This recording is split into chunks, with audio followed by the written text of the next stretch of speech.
Semua doa di Al-Quran istimewa, ada peruntukannya. Tapi ada salah satu ayat yang bisa memberikan inspirasi kepada kita, diterapkan di setiap kehidupan, termasuk ketika akan berinteraksi dengan Al-Quran. Doa ini tercantum di Quran surah ke-21 Al-Anbiya di ayat 87 sampai 88 pada kisah Nabi Yunus alaihissalam. Dari 83 sampai 84 Nabi Ayub alaihissalam, Nabi Zakaria yang kemudian selanjutnya 85 86, 87 88-nya kemudian masuk kepada kisah Nabi Yunus alaihissalam. Wa dhannuni idh dhahaba mughadiba wa dhanna an lan naqdir alaihi fanada fi dhulumati an la ilaha illa anta subhanaka inni kuntu minadh dhalimin. Nah, ini dawamkan doa ini. Termasuk kalau kita ingin berusaha berinteraksi dengan kebaikan, kayak kita misalnya mau coba menghafal Quran, kayak kita mau coba membaca Quran dengan baik, atau kita coba misalnya mendapatkan kesuksesan dalam pekerjaan, atau kita mengatasi gangguan dalam kehidupan. Ini masuk semuanya. Kenapa? Karena dasar pertama, ini ada 3 bagian di doa ini yang penting kita garis bawahi. Pertama, la ilaha illa anta, ya, awas. 2, subhanak.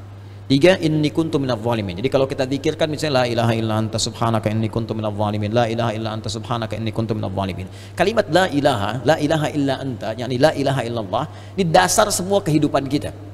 Dahsyatnya kalimat ini. Ya, dari kalimat inilah kita tercipta. Dari kalimat inilah kita diminta untuk beribadah. Makanya beliau tadi menyitir Quran surah ke-51 Ad-Dhariyat di ayat ke-56. Wa ma khalaqatul jinna wal insa illa liya'budun. Tidaklah aku ciptakan jin dan manusia kalian kecuali untuk menyembah aku. Dan penyembahan pertama itu ditafsirkan kalimat la ilaha illallah. Quran surah Thaha ayat ke-14. Innani anallahu la ilaha illa ana fa'budni. Wa ma khalaqatul jinna wal insa illa liya'budun. Jadi tujuan kita beribadah kepada Allah Subhanahu wa taala untuk la ilaha illallah. Hadirnya kita di sini, hidup di dunia la ilaha illallah. Bahkan orang berjuang jihad fisabilillah sampai wafat karena la ilaha illallah. Bahkan orang kalimat terakhirnya dalam hidup untuk la ilaha illallah. Kalimat akhir hidupnya, man qala la ilaha illallah fi akhir hayatihi dakhala al-jannah. Kalau ada orang bisa mengucapkan la ilaha illallah akhir hidupnya, dijamin oleh Nabi sallallahu alaihi wasallam dengan lisannya masuk surga. Bayangkan, kita hidup untuk la ilaha illallah, berjuang untuk la ilaha illallah. Wafat pun bisa mengucapkan la ilaha illallah. Dijamin semua kebaikan. Jadi ketika kita berdoa menggunakan satu kalimat ini kepada Allah, seakan-akan kita mengatakan, ya Allah, bukankah dengan kalimat ini, bukankah dengan kata ini aku dihidupkan untuk beraktivitas, bukankah dengan kata ini aku diminta beribadah, bukankah dengan kata ini aku diminta untuk berjuang sampai wafat.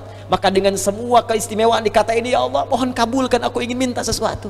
Aku sakit, mohon sembuhkan, ya Allah. Aku dikerjai orang, mohon lindungi, ya Allah. Aku punya kesulitan, mohon mudahkan, ya Allah. Subhanak. Subhanak, kata subhanak itu menafikan semua yang tidak setara dengan sifat-sifat Allah. Ya, contoh orang mengatakan Allah punya anak, makanya turun Quran surah kedua ayat 116. Wa qalu ittakhadallahu walada subhana. Tepikan semua yang tidak ada hubungan dengan Allah Subhanahu wa taala. Karena itu ketika kita mengatakan subhanak, ya Allah, aku meyakini enggak ada Tuhan selain Engkau. Enggak ada sifat-sifat yang layak Engkau sandang kecuali apa yang telah Engkau tetapkan. Aku mohon ampun, ya Allah, selama ini inni kuntu minadh dhalimin. Aku salah. Aku salah, ya Allah. Aku katakan Tuhan hanya Engkau, tapi aku kadang diperbudak dunia. Aku ikut sesembahan dunia. Aku akhirkan ketika Engkau minta, Engkau panggil sholat, aku mengikuti panggilan dunia. Aku katakan subhanak, Engkau yang maha suci, Engkau yang maha esa, Engkau yang maha agung, tapi aku mengagungkan yang lain. Aku salah, ya Allah. Inni kuntu minadh dhalimin. Aku salah. Nah, kalau kita dawamkan doa ini dalam kehidupan, la ilaha illa anta subhanaka inni kuntu minadh dhalimin, maka satu kalimat ini adalah kalimat yang sangat indah yang bisa mempercepat doa. Tahu dari mana ini semua? Jawaban ayatnya, lihat ayat selanjutnya, fastajabna, istikhdami fa, harfu atfin rabitin baina syai'aini bila hudud. Cepat, huruf yang mengikat dua peristiwa dan berlangsung tanpa jeda. Peristiwa pertama berdoa, peristiwa kedua jawaban dari doa. Ya, wa qul wa fi hadhil ayat min ayat 83 84 qul fastajabna di ayu fastajabna pakai fa semuanya. Fastajabna, kami akan cepat jawab. Fastajabna, kami akan cepat jawab. Ya, jadi ketika Yunus alaihissalam memohon kepada Allah, jawaban dari Allah langsung mengatakan, siapa yang mengucapkan man qala la ilaha illa anta subhanaka inni kuntu minadh dhalimin fastajabna. Kami akan jawab, kata Allah Subhanahu wa taala. Ya. Ya, lalu apa yang terjadi kepada Yunus alaihissalam? Fanajainahu minal gham. Ya, kami lepaskan dari kesulitan hidupnya. Ya, tapi kalimat yang indah bukan kami bebaskan dari perut ikan paus, kami lepaskan dari gham.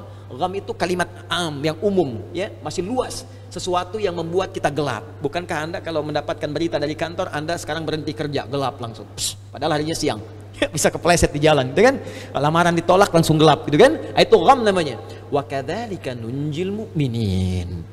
Demikianlah kalau ada orang beriman setelah ini mengamalkan doa yang sama, kata Allah, kami jamin kami akan kabulkan seperti aku mengabulkan doanya Yunus alaihissalam.